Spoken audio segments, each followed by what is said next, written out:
Hi everyone, आज ये 30 जून 2026 के इम्पोर्टेंट करंट अफेयर को डिस्कस करते हैं।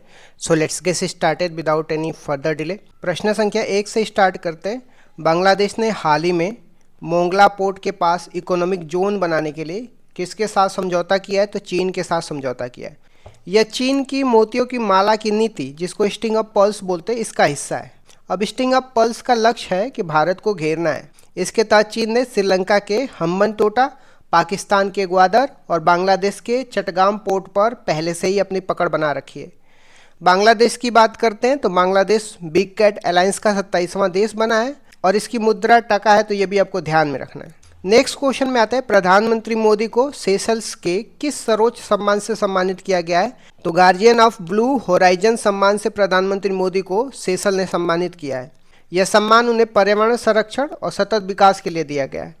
वे सेशल की आज़ादी की 50वीं वर्षगांठ पर गेस्ट ऑफ ऑनर बनने वाले पहले भारतीय बने हैं, तो ये भी आपको ध्यान में रखना है। सेशल्स की बात करते हैं, इसकी राजधानी विक्टोरिया है और यह हिंद महासागर में स्थित है, इंडियन ओशन में, तो ये भी आपको ध्यान में रखना है। प्रधानमंत्री सेशल की नौशक्ति विनय नगर मंदिर का भी दर्शन किए हैं, तो ये भी आपको ध्यान में रखना है। नेक्स्ट क्वेश्चन में आते हैं, भारत के 96वें शतरंज ग्रैंड मास्टर कौन बने हैं? तो एथेन बाज बन गए।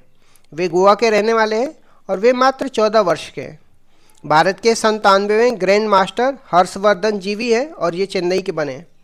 भारत के पहले ग्रैंड मास्टर की बात करते हैं तो विश्वनाथ आनंद थे और ये वर्तमान में फीडे के उपाध्यक्ष हैं, तो ये भी आपको ध्यान में रखना है। नेक्स्ट क्वेश्चन में आते हैं, Times Higher Education Sustainability Ranking 2026 में लैंगिक समानता जेंडर इक्वलिटी में शीर्ष स्थान किसने हासिल करी है? तो मणिपाल एकेडमी ने Times Higher Education Sustainability Ranking 2026 में जेंडर इक्वलिटी में शीर्ष स्थान हासिल किए। यह सस्टेनेबल डेवलपमेंट गोल का गोल नंबर 5 जो लैंगिक समानता पर आधारित रैंकिंग है।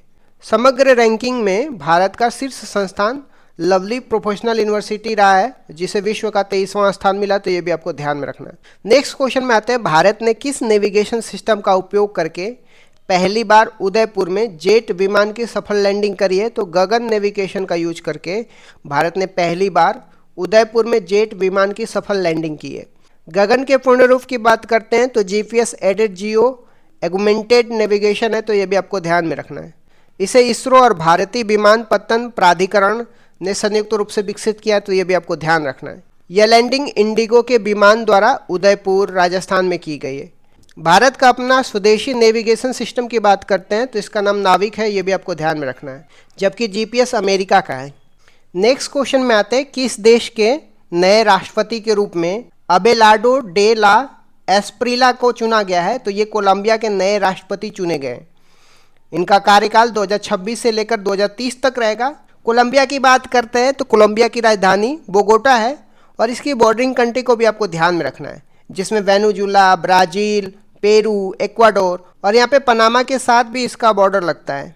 कोलंबिया का बॉर्डर कैरेबियन सी और पैसिफिक ओशन दोनों के साथ लगता है, तो ये भी आपको ध्यान में रखना है। नेक्स्ट क्वेश्चन में आते हैं, 1994 के अपर यमुना रिवर बोर्ड समझौते को लागू करने के लिए किन राज्यों के बीच में समझौता हुआ है? तो राजस्थान और हरियाणा के बीच में अपर यमुना रिवर बोर्ड सिस्टम को लागू करने के लिए समझौता हुआ है। इसके तहत हथनी कुंड बैराज से पाइपलाइन के जरिए राजस्थान के शेखावटी क्षेत्र, जिसमें सीकर, झुंझुनू, चूरू को पानी दिया जाएगा। यमुना नदी गंगा नदी की सबसे लंबी सहायक नदी है, तो ये भी आपको ध्यान में रखना है। और इसकी अपनी सहायक नदियां भी हैं, जैसे चंबल है, सिंध है, बेतवा है, केन है, तो ये भी आपको ध्यान में रखना है। नेक्स्ट क्वेश्चन में आते हैं, अमित शाह ने PM family care tracker project कहाँ पे लॉन्च किया है? तो गुजरात में लॉन्च किया है। यह प्रोजेक्ट गर्भावस्था से लेकर के बच्चे के 18 वर्ष के होने तक उसकी सेहत, शिक्षा और पोषण को ट्रैक करेगा। वहीं स्वास्थ्य मंत्री जेपी नड्डा ने भी दिल्ली में समग्र शिशु बाल स्वास्थ्य कार्यक्रम भी लॉन्च किया, तो ये भी आपको ध्यान में रखना है। नेक्स्ट क्वेश्चन में आते हैं, भगवान जगन्नाथ की देव स्नान यात्रा कहाँ पे शुरू की गई है? तो पूरी उड़ीसा में शुरू की गई है। इसमें भगवान जगन्नाथ, बलभद्र और देवी सुभद्रा को स्वर्णकूप के 108 घड़ों के पवित्र जल से स्नान कराया जाता है। नेक्स्ट क्वेश्चन में आते हैं, राष्ट्रीय सांख्यिकी दिवस 2026 कब मनाया गया है? तो 29 जून को राष्ट्रीय सांख्यिकी दिवस मनाया गया 2026 में। यह पीसी महालोबिन्स के जन्मदिन पर मनाया जाता है। जिन्हें भारत में सांख्यिकी का जनक कहा जाता है, तो ये भी आपको ध्यान में रखना है। द्वितीय पंचवर्षीय योजना पीसी महालनोबिस मॉडल पर आधारित थी, तो ये भी आपको ध्यान में रखना है। नेक्स्ट क्वेश्चन में आते हैं। 400 साल पुराने मुजियान कूलम तालाब का उद्घाटन कहाँ पे किया गया है? तो पुदुचेरी में किया गया है। इसका उद्घाटन केंद्रीय वित्त मंत्री निर्मला सीतारमण ने किया है। आ जाते हैं कुछ इंपॉर्टेंट वन लाइनर का रिवीजन कर लेते हैं। पहला स्काई क्राफ्ट प्रणाली की बात करते हैं तो इंदिरा गांधी एयरपोर्ट नई दिल्ली में लॉन्च किया गया है। आईपीएल 2026 की बात करते हैं तो इसके विजेता आरसीबी है और उप विजेता गुजरात है। कर्नाटक के नए मुख्यमंत्री की बात करते हैं तो डीके शिव कुमार हैं। संवी रामसर साइट की बात करते हैं तो सुराताल है और ये बलिया उत्तर प्रदेश में है। एआई सक्षम डेटा सेंटर की बात करते हैं तो मेटा और रिलायंस मिल करके जामनगर गुजरात में एआई सक्षम डेटा सेंटर बनाएंगे, तो ये भी आपको ध्यान में रखना है। इस तरीके से मैंने कुछ इंपॉर्टेंट करंट अफेयर को डिस्कस कर दिया। Thank you so much guys, keep loving, keep supporting, bye bye. Karnataka के बाद जो है नेक्स्ट जो माउंटेन आपको देखने को मिलेगा, तो यहाँ पे आप देखो 3 इम्पोर्टेंट माउंटेन आपको ध्यान में रखना है। पहला नीलगिरी है, कौन सा? नीलगिरी है। दूसरा जो कौन सा है? अन्नामलाई है। तीसरा में कौन सा? कार्डमन हिल है। नीलगिरी हो गया, अन्नामलाई हो गया, कार्डमन। नीलगिरी का हाईएस्ट पीक कौन सा है? आपको डोडा बेट्टा है। कौन सा? डोडा बेट्टा है। ठीक, ये सेकेंड हाईएस्ट है पूरे साउथ इंडिया का, जो आपको देखने को मिलेगा यहाँ पे कर्नाटका में, केरला में, तमिलनाडु में, 3 राज्यों में होकर जाता है। ठीक, इसके बाद जो है अन्नामलाई का से हाईएस्ट पीक कौन सा है? तो अन्नामुडी है। कौन सा? अन्नामुडी है। ठीक, इसके बाद कार्डमन हिल जो है उसका हाईएस्ट पीक कौन है? अगस्त मलाई है। कौन सा? अगस्त मलाई। तो these are the some important mountain. कौन सा एक बारी फिर से मैं बता देता हूँ, यहाँ पे थोड़ी ज़्यादा हो गया। नीलगिरी है, इसके बाद कौन सा? अन्नामलाई है। तीसरा कौन सा? कार्डमन है। नीलगिरी का हाईएस्ट पीक कौन सा है? दाडू बेट्टा है। दाडू बेट्टा हो गया। अन्नामलाई का अन्नामुंडी हो जाएगा। ठीक, कार्डमन हिल का कौन सा हाईएस्ट पीक है? तो इसका जो हाईएस्ट पीक है आपका अगस्त मलाई है। कौन सा? अगस्त मलाई। फिर से एक बारी डिस्कस कर देते हैं। नीलगिरी, अन्नामलाई, कार्डमन हिल। नीलगिरी, अन्नामलाई, कार्डमन हिल। नीलगिरी का हाईएस्ट पीक कौन सा है? डाडू बेट्टा हो गया। अन्नामलाई का कौन है? अन्नामुडी हो जाएगा। कार्डमन हिल का कौन सा? अगस्त मलाई हो जाएगा। ठीक, तो यहाँ पे ये भी हो गया केरला का। अब जो है तो तमिलनाडु के कुछ इंपॉर्टेंट माउंटेन में कौन सा होगा? पहला जावेडी हो जाएगा, जावेडी हो गया। जिंजी हो जाएगा, जिंजी। इसके बाद शेवरॉय होगा, एस से क्या होगा? शेवरॉय हो जाएगा। इसके बाद पी से क्या होगा? पंचमलाई हो जाएगा। इसके बाद क्या हो गया? शिरुमलाई हो जाएगा। इसके बाद क्या होगा? ये पलानी हिल होगा।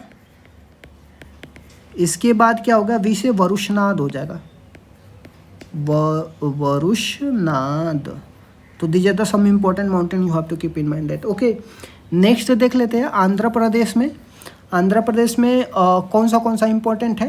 तो आंध्र प्रदेश में यहाँ पे नल्लामल्ला हो जाएगा और नल्लामल्ला हो गया। इसके बाद 3 जो है कोंडा है, पाल कोंडा हो जाएगा, वेली कोंडा हो जाएगा। इसके बाद अरोया कोंडा हो गया। तो 3 कोंडा आपको ध्यान में रखना है। कौन सा 3 कोंडा है? पाल कोंडा, वेली कोंडा, अरोया कोंडा। ठीक, लास्ट वाला जो है वो हो गया शेषाचलम हो गया। कौन सा? शेषाचलम होगा, शेषाचलम हो गया। तो आंध्र प्रदेश के कौन से हो गए इंपॉर्टेंट माउंटेन? पहला कौन है? नल्लामल्ला हो जाएगा। अब 3 कोंडा याद करना है। एक तो पाल कोंडा हो जाएगा, इसके बाद वेली कोंडा हो जाएगा, इसके बाद अरोया कोंडा होगा। पाल कोंडा, वेली कोंडा, अरोया कोंडा। इसके बाद शेषाचलम हो गया। शेषाचलम, ये 3 इंपॉर्टेंट माउंटेन आपको ध्यान में रखना है। अब आ जाते हैं नेक्स्ट वाला उड़ीसा में। तो उड़ीसा में जो इम्पोर्टेंट माउंटेन है, जो पहला माउंटेन है गर्जत हिल है, GARGAT, गर्जाट हिल हो गया। इसके बाद क्या है? मलंगगिरी हो गया, M से क्या हो गया? मलयंगगिरी हो जाएगा। गर्जत हिल है। दूसरा यहाँ पे कौन सा है? मलयनगिरी है। और तीसरा कौन सा यहाँ पे जो N है वो नयानगढ़ है। T फॉर क्या है? टिकरापारा। याद कर लीजिए कौन सा? गर्जत हिल, मयालगिरी, टिकरापारा, नयानगिरी। यहाँ पे जो आपका दूधी मुंडा है, कौन सा? दूधी मुंडा, यहाँ पे ध्यान में रखना। दूधी मुंडा, एक बार फिर से बता देता हूँ उड़ीसा के कुछ important mountain ranges. Important mountain कौन से उड़ीसा के? तो पहला कौन सा? गर्जत हिल। दूसरा कौन सा? मलयांगिरी, मलयांगिरी हो गया। चौथा तीसरा कौन सा हो गया? टिकरापारा हो जाएगा, टिकरापारा होगा। यहाँ पे कौन सा? नयागढ़ है। तो these are the some important mountain हो गया, ठीक। यहाँ पे विंध्या हो गया, सतपुरा हो गया। मध्य प्रदेश के कुछ इंपॉर्टेंट माउंटेन कौन सा है? तो जो विंध्या रेंज है और सतपुरा रेंज है, तो विंध्या में यहाँ पे आपको कैमूर देखने को मिलेगा, कैमूर की पहाड़ी है, ठीक। और जो सतपुरा है, पहला जो सतपुरा का इम्पोर्टेंट माउंटेन है वो यहाँ पे आपको देखने को मिलेगा। ये कौन सा माउंटेन है? मैकाल हिल। कौन सा? मैकाल हिल। मैकाल हिल का सबसे ऊपर वाला माउंटेन कौन सा है? अमरकंटक है। अमरकंटक से कौन सी रिवर निकलती है? नर्मदा रिवर निकलती है। इसके बाद दूसरा यहाँ पे कौन सा है? महादेव हिल हो गया, महादेव हिल हो गया। इसका हाईएस्ट पीक कौन है? तो धूपगढ़ हो गया, धूपगढ़। हाईएस्ट पीक कौन हो गया महादेव हिल का? धूपगढ़ हो जाएगा। इसके बाद यहाँ पे असीरगढ़ हो गया। इसके बाद यहाँ पे कौन सा है? यहाँ पे राजपीपला है। कौन सा? राजपीपला है। कौन सा? राजपीपला है। तो जो सतपुरा रेंज है उसमें कुछ इंपॉर्टेंट माउंटेन है, एक बार फिर से मैं बता देता हूँ। पहला कौन सा है? मैकाल रेंज हो गया। दूसरा कौन सा है? महादेव हिल हो गया। तीसरा कौन सा है? असीरगढ़ हो जाएगा। चौथा कौन सा है? राजपीपला हो गया, राजपीपला। मैकाल, महादेव, असीरगढ़, राजपीपला। यहाँ पे गाविलगढ़ है, इसी का भाग है जो महाराष्ट्र में। तो हम लोग मध्य प्रदेश की बात कर रहे हैं। मैकाल हिल, महादेव हिल, असीरगढ़, राजपीपला है। मैकाल हिल का हाईएस्ट पीक कौन सा है? अमरकंटक है। और यहाँ से कौन सी रिवर निकलती है? नर्मदा रिवर निकलती है। महादेव हिल का हाईएस्ट पीक कौन सा है? धूपगढ़ है। कौन सा? धूपगढ़ है, ठीक। तो ये भी आप ध्यान में रखना है। Thank you so much.